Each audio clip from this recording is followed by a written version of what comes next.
မင်္ဂလာပါခင်ဗျာကျွန်တော်နာမည်နိုင်လင်းထွန်းပါကျွန်တော်ကဒီသင်ခန်းစာလေးမှာဆိုရင် Microsoft Word မှာရန်အသုံးဝင်တဲ့ဓာတ်ပုံထည့်တဲ့နည်းလမ်းလေးတွေကိုကျွန်တော်ဒီသင်ခန်းစာလေးမှာသင်ကြားပေးသွားမှာဖြစ်ပါတယ်ကျွန်တော်တို့တစ်ခါတလေမှာ Microsoft Word နဲ့စာရိုက်လုပ်တဲ့အခါမှာဓာတ်ပုံလေးတွေထည့်ပေးရတာမျိုးရှိတယ် CV ဖောင်လေးတွေရိုက်တဲ့အခါမှာဆိုရင်လည်းကျွန်တော်တို့ဓာတ်ပုံလေးတွေထည့်ဖို့ရာအတွက်ရှိတ်လေးတွေသတ်မှတ်ပေးတဲ့နေရာလေးတွေရှိတယ်ပေါ့နော်ဒီတော့ကျွန်တော်တို့က Microsoft Word နဲ့ဓာတ်ပုံတွေထည့်တဲ့အခါမှာဓာတ်ပုံတွေကို site အတိအကျလေးတွေထည့်ခြင်းနဲ့ဓာတ်ပုံတွေကို design အမျိုးမျိုးနဲ့ထည့်ခြင်းနဲ့ဆိုရင်ထည့်လို့ရနိုင်တဲ့နည်းလမ်းလေးတွေအားလုံးကိုကျွန်တော်ဒီရဲ့သင်ခန်းစာလေးမှာသင်ကြားပေးသွားမှာဖြစ်ပါတယ်ဒါလေးတွေကိုလက်တွေ့ပြပေးဖို့ရာအတွက်ကျွန်တော် Microsoft Word software လေးတစ်ချက်လောက်ဖွင့်လိုက်ပါမယ် Microsoft Word software ပွင့်လာပြီဆိုရင်တော့ blank document ဆိုတဲ့အထဲကိုကျွန်တော်တို့ဝင်ပေးရပါမယ် blank document ဆိုတဲ့အထဲကိုရောက်လာပြီဆိုရင်တော့ကျွန်တော်တို့ကဓာတ်ပုံတွေဘာမှမထည့်ခင်မှာကျွန်တော်တို့ကိုအသုံးပြုမဲ့စာရွက် site လေးတွေကိုအရင်ဆုံးပြုပြင်ပြောင်းလဲပေးရတာဖြစ်ပါတယ် Microsoft Word မှာစာရွက် site တွေပြောင်းလဲခြင်းနဲ့ဆိုရင်တော့ layout ဆိုတဲ့တက်ထဲကိုဝင်ပေးရတယ်ပြီးရင်တော့ site ဆိုတဲ့နေရာမှာကိုအသုံးပြုမဲ့စာရွက် site လေးကိုပြောင်းလဲပေးရမှာဖြစ်ပါတယ်ကျွန်တော်တို့က A4 စာရွက်ကိုသုံးမလား legal စာရွက်ကိုသုံးမလားကိုအသုံးပြုမဲ့စာရွက် site လေးတွေကို layout တက်ထဲက site ဆိုတဲ့နေရာလေးမှာပြောင်းလဲပေးလိုက်လို့ရပါတယ်ပြီးသွားပြီဆိုရင်တော့ orientation ဆိုတဲ့နေရာမှာစာရွက်ကိုအထောင်လိုက်ယူမလားအလဲလိုက်ယူမလားဒီနေရာမှာကျွန်တော်တို့ပြောင်းလဲပေးလို့ရပါတယ် portrait ဆိုတာကတော့အထောင်လိုက်ကိုပြောတယ် landscape ဆိုတာကတော့အလဲလိုက်အနေအထားကိုပြောပါတယ်ကျွန်တော်ကတော့ဒီမှာကနမူနာအနေနဲ့ပြပေးတာဖြစ်တဲ့အတွက်စာရွက်ကိုအထောင်လိုက်လေးပဲလိုချင်တာဖြစ်တဲ့အတွက် portrait ကိုပဲရွေးလိုက်ပါတယ်ပြီးရင်ဒီဘက်ဘေးလေးမှာကျွန်တော်တို့ margin နဲ့ margin ဆိုတဲ့အခါမှာတော့ကျွန်တော်တို့စာစပြီးတော့ရေးလို့ရတဲ့နေရာနဲ့စာရွက်ရဲ့ဘေးကလနာအကွာအဝေးလေးကိုကျွန်တော်တို့က margin လို့ခေါ်ပါတယ်အဲ့ဒီနေရာလေးမှာတော့ကျွန်တော်တို့ကကိုကြိုက်နေတဲ့ပုံစံလေးထားပါတော့ကိုကဘယ်လောက် margin လေးထားခြင်းလဲကိုစာရိုက်လုပ်တဲ့အခါမှာကိုရေးရမယ့်စာတွေနဲ့ချင့်ချိန်ပြီးတော့မှဒီရဲ့ margin လေးတွေကိုသတ်မှတ်ပေးလို့ရပါတယ်ကျွန်တော်ကတော့ဒီမှာပတ်ပတ်လေတလက်မစီလေးပဲထားမှာဖြစ်တဲ့အတွက် normal ဆိုတာလေးကိုကျွန်တော်တို့ရွေးထားလိုက်ပါတယ်ပြီးပြီဆိုရင်တော့ကျွန်တော်တို့စာရွက်ကိုမြင်ကွင်းအချုံအချက်လုပ်ချင်တယ်ဆိုရင် keyboard က control လေးကိုလက်ကဖိမောက်ရဲ့ဘိန်းလုံးလေးနဲ့မြင်ကွင်းအတိုးအလျှော့လုပ်လို့ရပါတယ်အချုံအချက်လုပ်လို့ရတယ်ဒီလိုမှကျွန်တော်တို့က keyboard က control ကိုလက်ကဖိမောက်ဘိန်းလုံးနဲ့မလုပ်ချင်ဘူးဆိုရင်ဒီအောက်က status bar လေးကနေပြီးတော့မှစွန်းဆိုတဲ့နေရာလေးကနေမောက်ရဲ့လက်ကလစ်လေးနဲ့အတိုးအလျှော့ကျွန်တော်တို့လုပ်လို့ရပါတယ်ဒါလေးတွေစိတ်တိုင်းကျလုပ်ပြီးသွားပြီဆိုရင်တော့ကျွန်တော်ကဒီသင်ခန်းစာလေးမှာကဓာတ်ပုံတွေထည့်တဲ့နည်းလမ်းလေးတွေကိုသင်ကြားပေးမှာဖြစ်တဲ့အတွက် Microsoft Word မှာဓာတ်ပုံလေးတွေထည့်ခြင်းနဲ့ဆိုရင်ပုံမှန်အတိုင်းထည့်တာလေးကိုအရင်ပြောပြပေးပါမယ်။ Insert တက်ထဲကနေပြီးတော့ Picture ဆိုတဲ့ထဲကိုဝင်ပါတယ်။ This device ဆိုတဲ့နေရာလေးတွေကိုဝင်ပြီးတော့ကိုယ့်ရဲ့ကွန်ပျူတာထဲမှာရှိနေတဲ့ဓာတ်ပုံလေးတွေကိုအလွယ်တကူထည့်လိုက်လို့ရပါတယ်။ကျွန်တော်တို့ဒီမှာနမူနာအနေနဲ့ဓာတ်ပုံလေးတစ်ပုံလောက်ထည့်လိုက်မယ်။ data ဒီထဲက design ပို့တွေကိုဝင်ပါတယ်။ဒါကတော့ကိုယ့်ကွန်ပျူတာထဲမှာကိုသိမ်းထားတဲ့ file လက်ကြောင်းလေးတွေကိုဝင်ပေးရမှာဖြစ်ပါတယ်ကျွန်တော်ဓာတ်ပုံတွေထားတာကတော့ဒီမှာ tutorial ဆိုတဲ့ထဲကနေပြီးတော့ wallpaper ဆိုတဲ့ထဲမှာကျွန်တော်တို့ဒီမှာ wedding photo ဆိုတဲ့ထဲမှာကျွန်တော်တို့ဓာတ်ပုံလေးတွေရှိပါတယ်ဒီရဲ့ဓာတ်ပုံလေးတွေထဲမှာကိုကြိုက်နေတဲ့ပုံစံလေးတွေကျွန်တော်တို့အလွယ်တကူထည့်လိုက်လို့ရပါတယ်အခုကျွန်တော်ဒီပုံလေးထည့်လိုက်ပါမယ်သူ့ကိုဆက်လက်ပေးလိုက်ပါတယ် insert ဆိုတာလေးကိုကျွန်တော်တို့နှိပ်ပြီးတော့မှအလွယ်တကူထည့်လိုက်လို့ရဆက်လက်လေးပေးတယ် insert ဆိုတာလေးနှိပ်လိုက်ပါမယ်ဒီမှာကျွန်တော်တို့ဓာတ်ပုံလေးတစ်ပုံ Microsoft Word ထဲမှာရောက်ရှိလာတာကိုတွေ့ရပါလိမ့်မယ်ဒီလိုမျိုးရောက်လာတဲ့အချိန်မှာဒီပုံကိုကျွန်တော်တို့ကအကြည့်အသေးပြင်ချင်တယ်ဆိုရင်အလွယ်တကူထောင်လေးရနေပြီးတော့မောက်ရဲ့လက်ကလစ်လေးနဲ့ဖိဆွဲပြီးတော့အချုံအချက်လုပ်လို့ရတယ်ပြီးသွားပြီဆိုရင်ဒီရဲ့ပုံကိုကျွန်တော်တို့ကနေရာလေးတွေရွှေ့ချင်ပါတယ်ပေါ့အခုဒီနားလေးမှာရှိတယ်ကျွန်တော်တို့မလိုချင်ပါဘူးသူ့ကိုဒီဘက်နဲ့တိုးချင်တယ်အောက်ကိုနည်းငယ်တိုးချင်တယ်ဒီလိုမျိုးရွှေ့တဲ့အခါမှာအခုလောလောဆယ်ကျွန်တော်တို့ရွှေ့လို့မရတာမျိုးလေးတွေကြုံတွေ့ရတယ်ဒီလိုမျိုးကျွန်တော်တို့ကဓာတ်ပုံတွေထည့်ပြီးသွားတဲ့အချိန်မှာရွှေ့လို့မရဘူးဆိုရင်တော့ဆက်လက်လေးပေးထားလိုက်မယ်သူ့ရဲ့ဘေးလေးမှာရှိနေတဲ့ layout option ဆိုတဲ့အထက်ကိုတစ်ချက်ဝင်မယ်ဒီထက်ကနေပြီးတော့တစ်ခုခုရွေးပေးလိုက်မယ်ကျွန်တော်ကတော့ infra or text ဆိုတာလေးကိုရွေးလိုက်ပါတယ်ပြီးရင်တော့ဒီမှာနေရာတွေရွှေ့ကြည့်လိုက်ကိုကြိုက်နေတဲ့နေရာလေးတွေကိုအလွယ်တကူကျွန်တော်တို့ရွှေ့လို့ရသွားတာလေးတွေကျွန်တော်တို့တွေ့ရပါလိမ့်မယ်ဒါကတော့ပုံမှန်အတိုင်းဓာတ်ပုံထည့်တဲ့နည်းလမ်းလေးဖြစ်ပါတယ်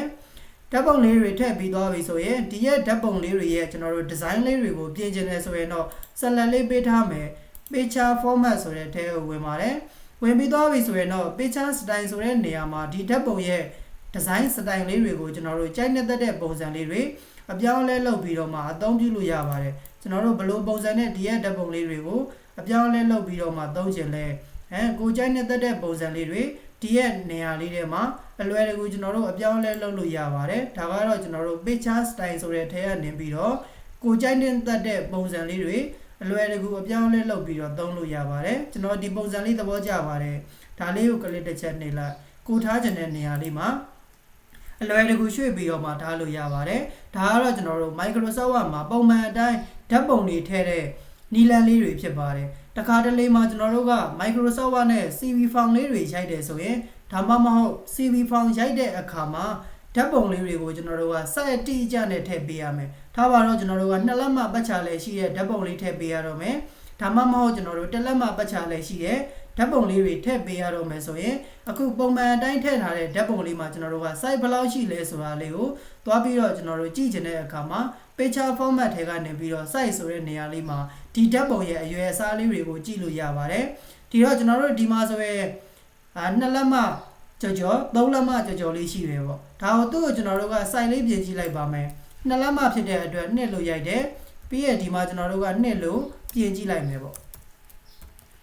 2လို့ပြင်ကြည့်လိုက်ဒီလိုမျိုးပြင်လိုက်တဲ့အချိန်မှာဆိုရင်သူ့ရဲ့ဓာတ်ပုံ site ကမပြောင်းလဲပဲနဲ့ကျွန်တော်တို့က2လက်မှပတ်ချလဲအတိအကျလိုချင်တယ်ဆိုရင်ဒီမှာကျွန်တော်တို့အလွယ်တကူယူလို့မရတာမျိုးတွေကျွန်တော်တို့ကြုံတွေ့နေရတယ်ဒီမှာအပေါ်မှာကျွန်တော်တို့2လက်မှပြင်လိုက်ပါတယ်တက်လေးခုံပြီးတော့အောက်ကိုသွားလိုက်တယ်အောက်မှာကျတော့3ဖြစ်နေတယ်ပေါ့ဒါဘာကြောင့်လဲဆိုရင်ဒီဓာတ်ပုံရဲ့ site က2လက်မှအတိအကျကျွန်တော်တို့ယူလို့မရတဲ့ပုံစံလေးတွေဖြစ်နေပါတယ်ဒီလိုမျိုးကျွန်တော်တို့ကဓာတ်ပုံလေးတွေကို site အတိအကျထည့်ချင်တယ်ဆိုရင်ကျွန်တော်တို့ဘယ်လိုမျိုးသွားပြီးတော့ထည့်ပေးရလဲဆိုတော့ insert ထဲကနေပြီးတော့ shape ဆိုတဲ့ထဲကိုဝင်တယ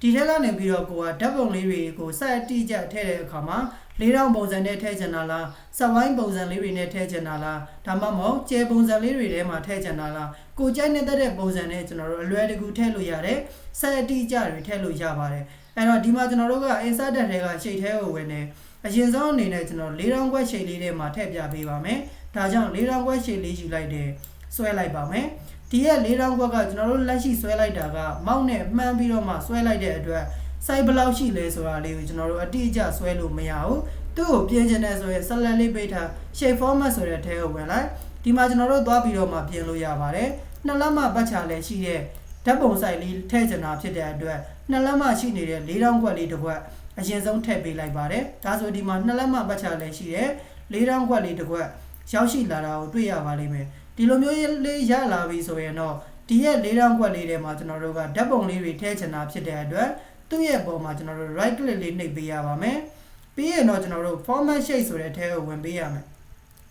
format shape ဆိုတဲ့ထဲကိုဝင်ပြီးသွားပြီဆိုရင် face ဆိုတဲ့ထဲကိုကျွန်တော်တို့ဆက်ဝင်ပေးပါမယ် face ထဲမှာကျွန်တော်တို့ဘာသွားတွေ့ရလဲဆိုတော့ picture or texture face ဆိုတာလေးတွေ့ရပါတယ်ဒီထဲကိုဝင်လိုက်မယ်ဝင်ပြီးသွားရင်အခုလောလောဆယ်ကျွန်တော်တို့က texture ပုံစံကြီးဝင်နေပါတယ်ကျွန်တော်တို့က texture effect တွေထည့်ချင်တာမဟုတ်ဘူးဓာတ်ပုံလေးတွေထည့်ချင်တာဖြစ်တဲ့အတွက် insert ဆိုတာလေးကိုကျွန်တော်တို့နှိပ်မယ် profile ဆိုတာလေးကိုကျွန်တော်တို့တစ်ချက်နှိပ်ပါမယ်နှိပ်ပြီးသွားပြီဆိုရင်တော့ဒီထဲမှာကိုအသုံးပြုချင်တဲ့ကိုထည့်ချင်တဲ့ဓာတ်ပုံလေးကို select လေးပေးပြီးတော့ insert ဆိုတာလေးနှိပ်လိုက်မယ်ဒါဆိုရင်ဒီမှာဓာတ်ပုံလေးကကျွန်တော်တို့2လက်မှပတ်ချလဲရှိတဲ့4000ခွက်ချိန်လေးတွေမှာအတိအကျနဲ့ကျွန်တော်တို့ဝင်လာတာကိုတွေ့ရပါလိမ့်မယ်ဒီလိုမျိုးကျွန်တော်တို့ထည့်လိုက်တဲ့အချိန်မှာဓာတ်ပုံလေးတွေကကျုံသွားတာမျိုးလေးတွေပြန်ကျဲသွားတာမျိုးလေးတွေကျွန်တော်တို့ဖြစ်တတ်တယ်ဒီလိုကမျိုးမှာပြန်ပြီးတော့ပြင်ချင်တယ်ဆိုရင်တော့သူ့ကို select လေးပေးထား picture format ဆိုတဲ့ထဲကိုပဲဒီမှာကျွန်တော်တို့ cross ဆိုတဲ့ tool လေးရှိပါတယ်အဲ့ဒီ tool လေးမှာကျွန်တော်တို့ဒီမှာ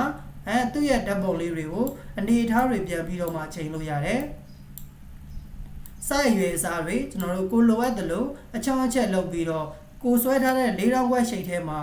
ကိုယ့်ရဲ့ဓာတ်ပုံလေးကိုဘယ်လိုပုံစံနဲ့ထည့်ချင်လဲ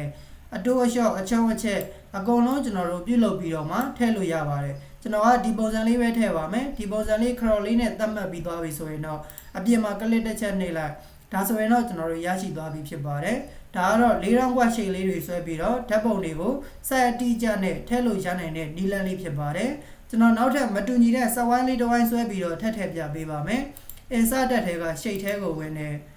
ဒီတစ်ခါစက်ဝိုင်းလေးဆွဲမှာဖြစ်တဲ့အတွက်စက်ဝိုင်းရှိတ်လေးကိုယူပါတယ်စက်ဝိုင်းကိုဝိုင်းဆက်လေးထွက်ဖို့ရအတွက် keyboard ကနေ8ကိုဖိပြီးတော့မှစက်ဝိုင်းလေးတစ်ဝိုင်းဆွဲလိုက်ပါတယ်ဒီရဲ့စက်ဝိုင်းမှာလောလောဆယ်ကျွန်တော်တို့ color တွေဝင်နေတယ်ပြီးရင်ကျွန်တော်တို့ဘေးပေါင်စတုပ်လေးတွေပါနေပါတယ်ဒါတွေကိုဖြောက်ချင်တယ်ဆိုရင်တော့ shape fade တွေက no fade shape outline တွေကနေပြီးတော့ no outline လေးနဲ့ကျွန်တော်တို့ဖြောက်ထားခဲ့လို့ရပါတယ်ဖြောက်ပြီးသွားပြီဆိုရင်တော့ဒီရဲ့စက်ဝိုင်းရှိတ်လေးထဲမှာကျွန်တော်တို့ကဓာတ်ပုံလေးထည့်ချင်တာဖြစ်တဲ့အတွက် format shape ဆိုတဲ့အထက်ကနေပြီးတော့ fill တွေကိုကျွန်တော်တို့ဝင်တယ်page တော့ toucher fill ကိုရွေးထားလိုက်တယ်ဆိုရင်တော့ဒီမှာကျွန်တော်တို့ထည့်ထားတဲ့ဓာတ်ပုံလေးအလွယ်တကူရောက်လာတာကိုတွေ့ရပါလိမ့်မယ်ဒီရဲ့ဓာတ်ပုံလေးကျွန်တော်တို့မကြိုက်ပါဘူးနောက်ထပ်ပုံနဲ့ပြောင်းလိုက်ချင်ပါတယ်ဆိုရင် insert ဆိုတဲ့အထက်ကိုပြန်ဝင်မယ် profile ဆိုတဲ့အထက်ကိုဝင်ပေးရပါမယ်ဒီထက်ကနေပြီးတော့မှကျွန်တော်တို့ဘယ်ပုံကိုထည့်ချင်လဲကိုထည့်ချင်တဲ့ပုံလေးကိုအလွယ်တကူဆက်လက်လေးပေး insert ဆိုတာလေးနှိပ်လိုက်ပါမယ်ဒါဆိုရင်တော့ဒီမှာကျွန်တော်တို့ပြောင်းလဲသွားတာလေးကိုတွေ့ရပါလိမ့်မယ်အခုလောလောဆယ်ပုံကဒီမှာအနေထားတွေကကျွန်တော်ဒီပုံစံတိုင်းသိမကြိုက်သေးဘူးပြန်ပြီးတော့ပြင်ချင်တယ်ဆိုရင်တော့ picture format ဆိုတဲ့ထဲကိုဝင်မယ် cross ဆိုတဲ့ထဲကိုဝင်လိုက်ပါမယ်ဝင်လိုက်လို့ဆိုရင်ဒီမှာပုံကအနည်းငယ်ကြီးနေပါတယ်တောင်လေးရနေပြီးတော့မှကျွန်တော်တို့ကိုလိုအပ်တဲ့အနေထားလေးတွေကျွန်တော်တို့ချိန်ပြီးတော့မှထားလိုက်လို့ရပါတယ်ကိုကစက်ဝိုင်းလေးထဲမှာကိုယ့်ရဲ့ဓာတ်ပုံလေးကိုဘယ်လိုပုံစံနဲ့ထည့်ချင်တာလဲကိုထည့်ချင်တဲ့ပုံစံလေးကို crop tool လေးကိုယူပြီးတော့ချိန်ပေးလို့ရတယ်ကျန်တဲ့အနေထားလေးရသွားပြီဆိုရင်တော့အပြင်မှာ click တစ်ချက်နှိပ်လိုက်ဒါဆိုရင်တော့ကျွန်တော်တို့ရရှိသွားပြီဖြစ်ပါတယ်ဒါဆိုအားလုံးနားလည်လောက်မယ်လို့ထင်တယ်ဒါလေးတွေကတော့ကျွန်တော်တို့ Microsoft Word နဲ့စာရေးလုပ်တဲ့အခါမှာဓာတ်ပုံလေးတွေထည့်တဲ့နည်းလမ်းလေးတွေဖြစ်ပါတယ်ကျွန်တော်နောက်ထပ်ကျေပုံစံလေးထပ်ပြီးတော့ဆွဲပြပေးပါဦးမယ် insert တက်ထဲကနေပြီးတော့ shape ထဲကိုဝင်တယ်ကျေပုံစံလေးဆွဲမှာဖြစ်တဲ့အတွက်ကျေပုံသဏ္ဍာန် shape လေးကိုကျွန်တော်တို့တစ်ချက်လောက်ယူလိုက်ပါမယ်ပြီးရင်ဆက်လက်လေးပေးလိုက်မယ်ဒီရဲ့ကျေလေးကိုအနေထားလေးတွေပြန်ပြီးတော့ပြင်ချင်တယ်ဆိုရင်ဒီမှာ pointer အမှတ်အဝါရောင်လေးပါတယ်သူ့ရဲ့ pointer အဝါရောင်လေးပေါ်မှာမောက်ရဲ့လက်ကလေးလေးနဲ့ဖိဆွဲပြီးတော့မှကျေကိုလိုအပ်တယ်လို့ကျွန်တော်တို့ပြင်လိုက်လို့ရပါတယ်ဒီပုံစံလေးထားမယ်ပေါ့ဒီထဲမှာဓာတ်ပုံလေးတွေထဲမှာဖြစ်တဲ့အတွက် face ဆိုတဲ့ထဲကိုပြန်ဝင်တယ် picture ကို toucher face ဆိုတဲ့ထဲကိုဝင်တယ် insert ဆိုတဲ့နေရာလေးကိုနှိပ်မယ် profile ဆိုတာလေးလုပ်မယ်ဒီထဲမှာကျွန်တော်တို့ကဘယ်ပုံစံလေးထည့်ချင်သေးလဲကိုထည့်ချင်တဲ့ပုံလေးတစ်ပုံကိုကျွန်တော်တို့ရွေးချယ်ပြီးတော့အသုံးပြုလိုက်လို့ရပါတယ်ဒီရဲ့ပုံလေးထည့်မယ် insert ပေါ့ဒီမှာဒီလိုလေးကျွန်တော်တို့ဝင်သွားမှာဖြစ်ပါတယ်ဒါဆိုအားလုံးနားလည်လောက်မယ်လို့ထင်တယ်ဒီရဲ့သင်ခန်းစာလေးကလက်တွေ့လုပ်ငန်းဝင်မှာလည်းအရန်သုံးဝင်တဲ့သင်ခန်းစာလေးတစ်ခုဖြစ်တဲ့အတွက်ကိုယ်တိုင်တခြားလေးနားလည်သဘောပေါက်အောင်လိုက်ပြီးတော့မှလေ့ကျင့်ပေးဖို့လိုပါမယ်အကယ်၍ကိုယ်တိုင်လေ့ကျင့်တဲ့အခါမှာမရတဲ့နေရာလေးတွေရှိတယ်ကျွန်တော်သင်ပေးတာနားမလည်လိုက်တဲ့နေရာလေးတွေရှိရဆိုရင်လည်းကျွန်တော်ကိုပြန်ပြီးတော့မှမေးမြန်းပေးလို့ရပါတယ်အကယ်၍ကိုယ်တိုင်လေ့ကျင့်ပြီးသွားပြီကိုလည်းအမှန်တကယ် Microsoft Word ထဲမှာဓာတ်ပုံလေးတွေကိုနီလာမျိုးမျိုးနဲ့ထည့်ရနေပါပြီဆိုရင်တော့ဒီသင်ခန်းစာရဲ့ comment လေးမှာ DONE done ဆိုပြီးတော့ရေးခဲ့ပေးပါအောင်ခင်ဗျာဒါမှကျွန်တော်သင်တဲ့သင်ခန်းစာလေးတွေကိုဘယ်သူတွေကတော့အမှန်တကယ်လိုက်ပြီးတော့လေ့လာနေပါတယ်လေ့ကျင့်နေပါတယ်ဆိုတာလေးတွေကိုကျွန်တော်ကိုယ်တိုင်လည်းသိရအောင်လို့ပါအခုဒါဆိုရင်တော့ကျွန်တော်ဒီသင်ခန်းစာလေးကိုဒီမှာပဲရှင်းထားလိုက်ပါမယ်အားလုံးအဆင်ပြေကြပါစေခင်ဗျာ